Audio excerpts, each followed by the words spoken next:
Hello बच्चों, क्या हाल चाल। आज आपके लिए हम कुछ नया लेके आए हैं।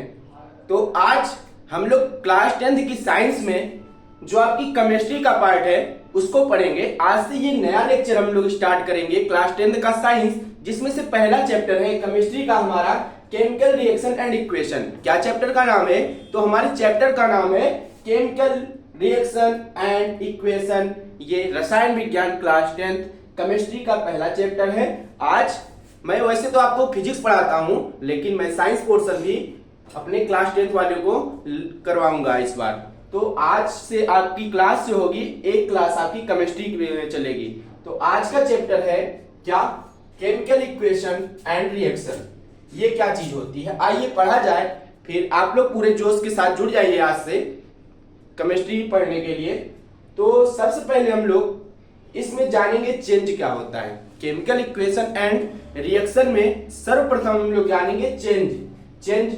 जैसे कि ये आप लोग पहले छोटे थे, धीरे धीरे बड़े हो रहे हैं, आज क्लास 10th में पहुंच गए हैं। तो छोटे थे, छोटे से आप यहाँ तक पहुंच गए, इतने बड़े हो गए हैं। तो ये क्या कहलाया? एक प्रकार का चेंजेस ही कहलाया, एक प्रकार का परिवर्तन कहलाया। तो चेंजेस क्या चीज होती है, उसी प्रकार से चेंजेस हमारे केमिकल्स में होते हैं, रिएक्शन में होते हैं, और हमारे केमिस्ट्री में चेंजेस होते हैं केमिकल्स पर, वो बातें जानते हैं। तो चेंज क्या चीज होता है, आप लोग लिखिए चेंज क्या है। तो चेंज होता है change is a process, change is a process, change is a process.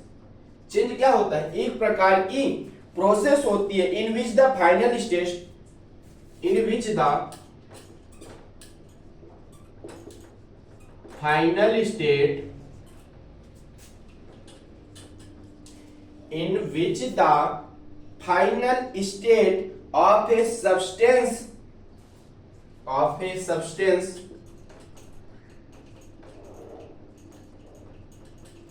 differs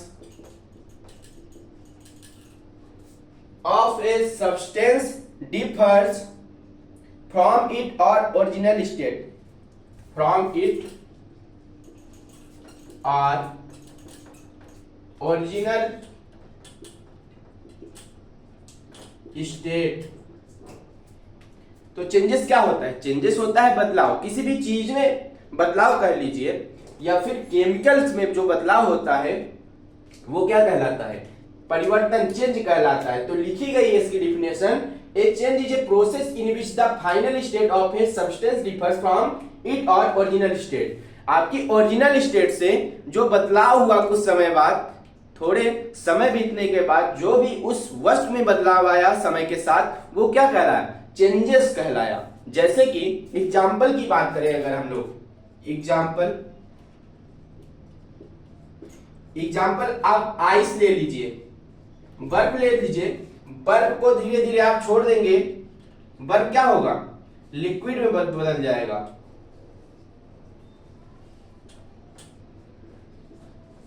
ना, और लिक्विड क्या होगा?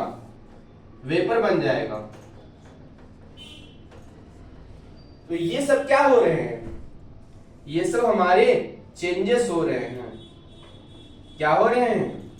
चेंजेस हो रहा है, परिवर्तन हो रहा है। जैसे कि बर्फ है, बर्फ को रख दिया जाए तो धीरे धीरे पिघल जाता है। पिघल कर क्या होता है? अगर उस पर धूप लगती है तो वाष्प बन के उड़ जाता है। तो इस प्रकार का जो परिवर्तन होता है वो क्या कहलाता है? चेंजेस कहलाता है। चेंजेस मतलब परिवर्तन होता ही है। तो यही बात होती है चेंजेस की, वो अपनी स्थिति में अपनी शेप को बदलता रहे समय के सापेक्ष। ये बात आपको समझ में आई कि चेंजेस क्या है। अब जानते हैं कि चेंज जो होते हैं, चेंज दो प्रकार के होते हैं। पहला तो एक होता है फिजिकल चेंज, भौतिक परिवर्तन, और एक होता है केमिकल चेंज। हम लोग केमिस्ट्री पढ़ रहे हैं, तो केमिस्ट्री में हम लोग केमिकल को लेकर चलेंगे। केमिकल आप समझते हैं। तो एग्जांपल जैसे ही आप लोग देख लिए, आइस से लिक्विड बना, लिक्विड से वेपर बना। अब जानते हैं टाइप्स ऑफ चेंजेस, या फिर कह लीजिए क्लासिफिकेशन ऑफ चेंजेस।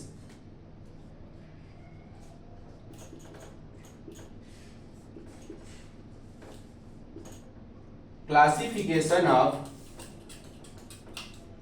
चेंजेस। तो ये क्लासिफिकेशन ऑफ चेंजेस कितने टाइप के होते हैं? ये होते हैं हमारे दो टाइप्स के। ये कितने टाइप्स के होते हैं? दो टाइप्स के। एक होता है फिजिकल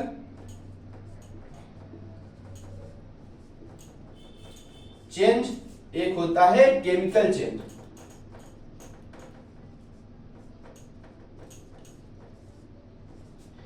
एक होता है फिजिकल चेंज, एक होता है केमिकल चेंज। चेंजेस हमारे दो टाइप के होते हैं, ठीक है? क्या समझ में आया कि चेंजेस हम लोगों ने जाना चेंज क्या चीज होता है और चेंज कितने प्रकार के होते हैं। चेंज होते हैं दो प्रकार के, एक फिजिकल चेंज होता है, एक केमिकल चेंज। अब आइए बारी बारी से समझते हैं क्या होता है फिजिकल चेंज और क्या होता है केमिकल चेंज। इसके बारे में जानते हैं, फिजिकल चेंज और केमिकल चेंज के बारे में। तो देखिए आप सब, फिजिकल चेंज और केमिकल चेंज क्या होता है। तो दो टाइप के हमारे पास चेंजेस होते हैं, एक तो फिजिकल चेंज, दूसरा chemical change.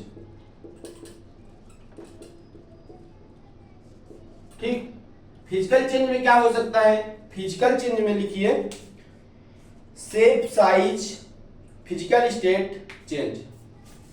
Shape size physical state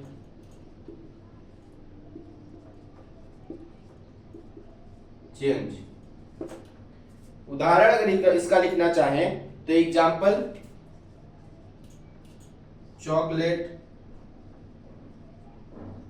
ice etcetera. Chemical changes में क्या होगा? केमिकल चेंजेस में होगा composition of change shape, composition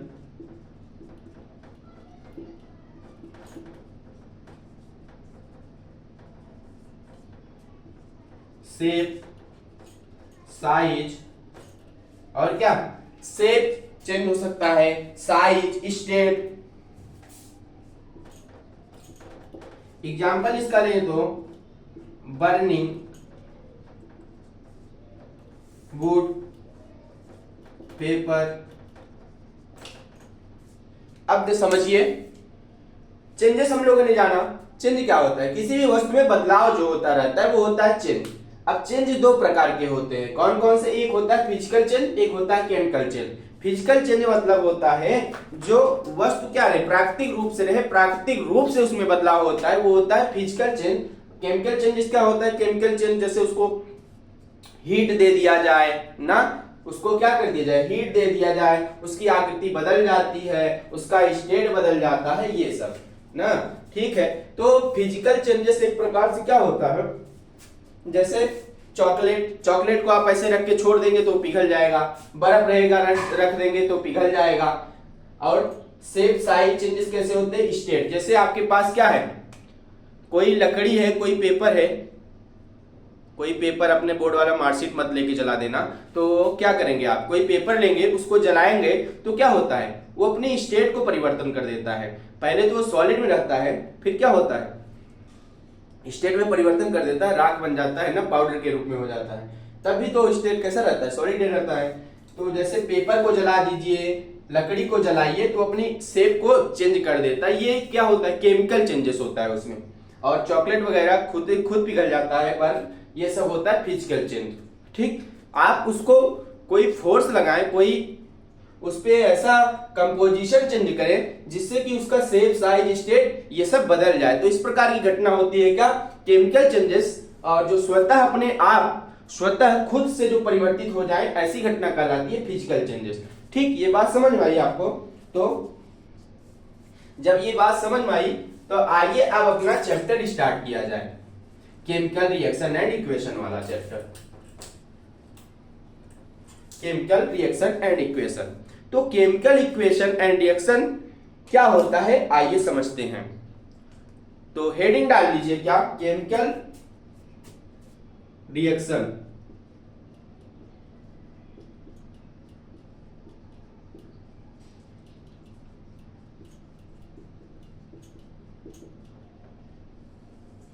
chemical reaction, chemical reaction क्या चीज होता है, लिखिए, a chemical reaction is a process, a chemical reaction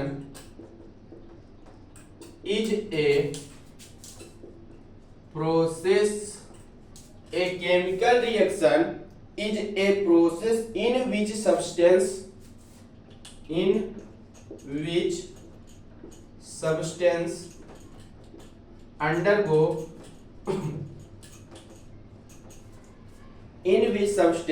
undergoes a transformation resulting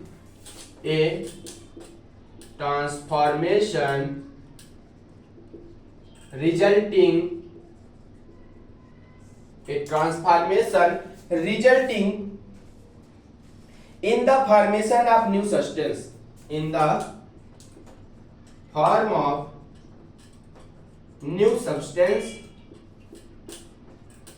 अभी इसका मतलब समझा देंगे आपको, क्या चीज लिख रहे हैं। Form of new substance with different chemical property, with different chemical property. समझिए केमिकल रिएक्शन क्या चीज होती है। केमिकल रिएक्शन इसको कहते हैं रासायनिक अभिक्रिया। रासायनिक अभिक्रिया क्या चीज होती है, तो ये होता है a chemical reaction is a process in which substance undergo A transformation resulting in the form of new substance with the different chemical property. आपके पास कोई केमिकल हो ना, केमिकल में कुछ बदलाव हो, चेंजेस हो, उसके बाद क्या हो, एक नया केमिकल बन जाए। ऐसा रिएक्शन, ऐसी क्रिया जिसमें कोई भी पदार्थ क्या हो, किसी भी पदार्थ में चेंजेस हो और चेंजेस होने के बाद एक नए पदार्थ का निर्माण हो जो कि वो पहले वाले पदार्थ से अलग प्रॉपर्टी को दर्शाए, वो होता है केमिकल रिएक्शन। जैसे अगली बात जानते हैं केमिकल इक्वेशन क्या चीज होती है, फिर जानते हैं क्या चीज है ये chemical equation.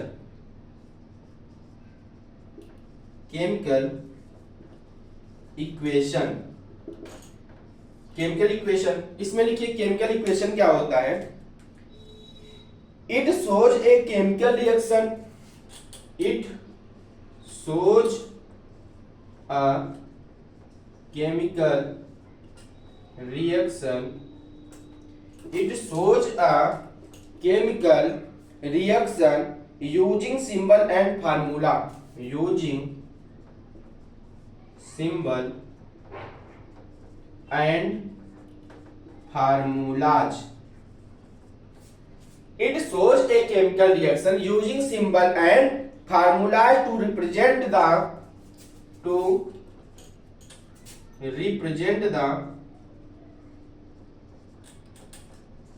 Chemical reaction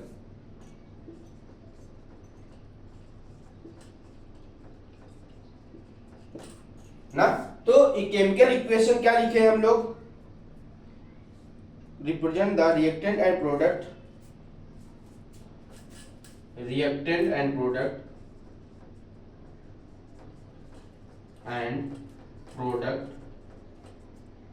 involve.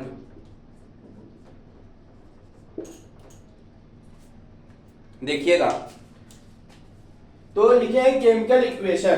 Chemical equation क्या चीज होती है, तो केमिकल इक्वेशन यही होती है कि ये जो केमिकल रिएक्शन होता है, जब किसी भी रिएक्शन में किसी भी केमिकल में जो बदलाव आता है वो कहलाता है केमिकल रिएक्शन। और इस केमिकल रिएक्शन को दिखाने के लिए एक इक्वेशन की जरूरत पड़ती है। जैसे मैथ में इक्वेशन की जरूरत पड़ती है किसी भी लैंग्वेज को कन्वर्ट करने में, ठीक उसी प्रकार से केमिकल रिएक्शन होती है तो उसको भी कन्वर्ट करने के लिए एक इक्वेशन या एक फार्मूला की जरूरत पड़ती है। तो केमिकल इक्वेशन क्या चीज होती है, it shows a chemical reaction. यह किसको प्रदर्शित करती है, ये केमिकल रिएक्शन को प्रदर्शित करती है जो बदलाव हुआ है यूजिंग सिंबल एंड फार्मूला। इसमें क्या होगा, सिंबल का प्रयोग, चिन्ह कुछ साइन का प्रयोग किया जाएगा, कुछ फार्मूले का प्रयोग किया जाएगा। Formula to represent the reactant and product involve. Reactant and product क्या होता है अभी हम बताते हैं। तो एक एग्जांपल ले लीजिए, एक एग्जांपल हमने लिया वाटर, हमने एग्जांपल लिया मान चले हाइड्रोजन लिया, हाइड्रोजन को H2 से दिखाते हैं। और क्या लिया, ऑक्सीजन लिया, ऑक्सीजन को दिखाते हैं O2 से। जब इसको हम लोग रिएक्शन कराएंगे तो बनेगा H2O। क्या बनेगा, जल बन जाएगा, वाटर। तो एग्जाम्पल हमारे पास एक है, केमिकल रिएक्शन कराएं, मान के चलिए हमारे पास दो क्या थे, एलिमेंट थे, कौन कौन से, H2 हाइड्रोजन था और ऑक्सीजन था हमारे पास ना। दोनों को जब हम लोगों ने मिलाया तो क्या बना, जल बना। जल का फार्मूला होता है H2O। जब हाइड्रोजन और ऑक्सीजन को मिलाया हम लोगों ने, रिएक्शन करवाया तो हमारा बना क्या, जल, जल बन गया। और जल का फार्मूला बना H2O। ये क्या बना, फार्मूला ही तो है ना। यहाँ पर क्या किए हम लोग, कुछ इक्वेशन बनाए, H2 प्लस O2 दोनों को मिलाया, फिर जाके क्या बना, जल बना। तो ये है केमिकल रिएक्शन हो रही है। और इस साइड वाला पार्ट क्या कहलाता है, इस साइड वाले पार्ट कहलाते हैं H2O2। ये क्या है, ये हमारे हैं रिएक्टेंट, ये है रिएक्टेंट। और ये जो H2O बना है ये कहलाता है क्या, प्रोडक्ट। क्या कहलाता है, प्रोडक्ट। प्रोडक्ट मतलब उत्पाद, क्या चीज लास्ट में मिल रही है हमको। शुरू में हम लोगों ने रिएक्शन कराया H2O2 का, इसको बोले रिएक्टेंट, अभिकारक। और ये बना जो H2O, इससे मिलके जल बना हमारे पास, वो कहलाया प्रोडक्ट। तो ये है हमारी केमिकल इक्वेशन ना, ये क्या है, केमिकल इक्वेशन।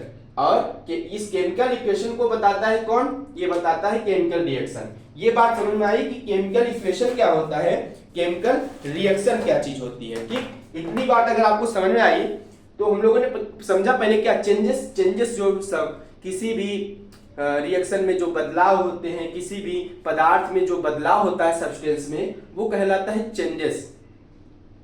तो उसके बाद हम लोगों ने चैप्टर देखा अपना, चेंजेस कितने प्रकार के होते हैं। चेंजेस दो प्रकार के होते हैं, एक केमिकल चेंजेस, एक फिजिकल चेंजेस। केमिकल चेंजेस वो होता है जो किसी भी एलिमेंट के गर्म करने पर या फिर उसमें कोई परिवर्तन जो होता है वो कहलाता है केमिकल चेंजेस। और फिजिकल चेंजेस जो स्वतः अपने खुद से हो जाए वो कहलाता है फिजिकल चेंजेस। तो ये बात जाने, उसके बाद क्या पढ़े हम लोग, केमिकल रिएक्शन क्या चीज है। केमिकल रिएक्शन है, chemical reaction is a process in which substance undergo A transformation resulting in the form of new substance with the different chemical property. तो अलग अलग प्रॉपर्टी, जब कोई भी, जब कई सारे रिएक्टेंट आपस में मिलकर एक अगला तीसरा प्रोडक्ट बना दे, उत्पाद बना दे, कोई तीसरी चीज का निर्माण कर दे, वो कहलाता है केमिकल रिएक्शन। जो कि जो वस्तु बनेगी लास्ट में, जो केमिकल लास्ट में बनेगा वो क्या कहलाता है, केमिकल रिएक्शन। हो तो इस वाले रिएक्टेंट से प्रॉपर्टी अलग रखता है। तो ये होती है केमिकल रिएक्शन। केमिकल इक्वेशन क्या होती है, केमिकल इक्वेशन होती है बच्चा की केमिकल रिएक्शन को कैसे दिखाया जाए, किस सिंबल से दिखाया जाए, किस फार्मूला से दिखाया जाए, ये चीजें बताती है हमारी केमिकल इक्वेशन ना। इसको कहते हैं रासायनिक समीकरण, इसको कहते हैं रासायनिक अभिक्रिया ना। ये बात समझ में आई। तो एक एग्जांपल लेके देखिए, जैसे कि हम लोगों के पास हाइड्रोजन था, ऑक्सीजन था, बना हमारा जल। तो ठीक, ये चैप्टर आपका स्टार्ट हो चुका है। बेसिक आज आपको लिए बताने के लिए मैं आया था। तो आज से एक आपका चैप्टर स्टार्ट है केमिकल इक्वेशन एंड रिएक्शन का। तो आप लोग पढ़ना शुरू करिए, क्योंकि साइंस में आपको कंप्लीट कराऊंगा। साइंस क्लास 10 की मैं कंप्लीट कराऊंगा। तो बायोलॉजी, केमिस्ट्री और फिजिक्स तीनों मैं आपको पूरा कंप्लीट करने की आज जिम्मेदारी लेता हूं। तो ठीक है, चैप्टर 1 हम लोगों ने स्टार्ट कर दिया केमिस्ट्री का, जो हमारे चैप्टर का नाम है केमिकल रिएक्शन एंड इक्वेशन। तो why are you fear when your Himanshu भैया इज हियर। तो आप लोग इसकी टेंशन लेना छोड़ दीजिए, क्योंकि आज से हम स्टार्ट कर चुके हैं सब कुछ। तो इस चैप्टर को पढ़ने के लिए बच्चा थोड़ी आपको मेहनत करनी पड़ेगी। इस चैप्टर को पढ़ने के लिए आपको थोड़ी सी मेहनत करनी पड़ेगी, थोड़ा सा मेरा साथ देना पड़ेगा आप लोग को। तो आप लोग क्या करेंगे, पीरियोडिक टेबल लेंगे, मॉडर्न पीरियोडिक टेबल देखे होंगे आप लोग, क्या रहता है उसमें एलिमेंट्स के नाम लिखे रहते हैं। तो मॉडर्न पीरियोडिक टेबल आप लोग ले लेंगे आज। मॉडर्न पीरियोडिक टेबल ऐसे होता है ना, ऐसे मॉडर्न पीरियोडिक टेबल होता है। जिसमें क्या होते हैं, S, P, D, F block होते हैं ना। इस प्रकार से